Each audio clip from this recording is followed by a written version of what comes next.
મધુભાઈ, આજે ગાંધી જયંતિ જે પુષ્પાંજલિ કરવામાં તો પુત્રે શું કહેશો?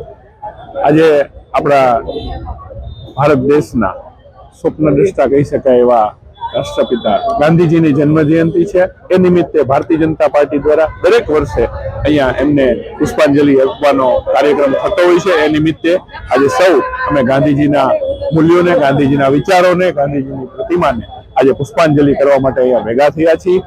આ કાર્યક્રમ અમારો પૂર્ણ થયા બાદ અમે ગાંધીજી જેના પ્રણેતા હતા એવી ખાદી અને લોકલ ફોર વોકલ કહી શકાય, સ્વદેશી અપનાવવાનો જે નારો અત્યારે વડાપ્રધાન શ્રી નરેન્દ્રભાઈ મોદી દ્વારા આપવામાં આવ્યો છે, તે માટેની અમે આજે ખાદી ખરીદીનો પણ કાર્યક્રમ રાખવામાં આવ્યો છે.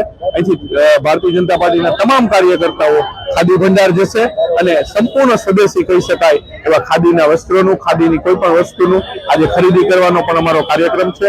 ગાંધીજીના મૂલ્યો, ગાંધીજીની નિષ્ઠા, સત્ય, અહિંસા એમને જે સૂત્ર આપ્યું છે એને આપણે સૌ અપનાવીએ અને આપણા જીવનને પણ ગાંધીજીની જેમ મૂલ્યનિષ્ઠ બનાવીએ. એ જ આજના દિવસનો સંદેશ હોઈ શકે.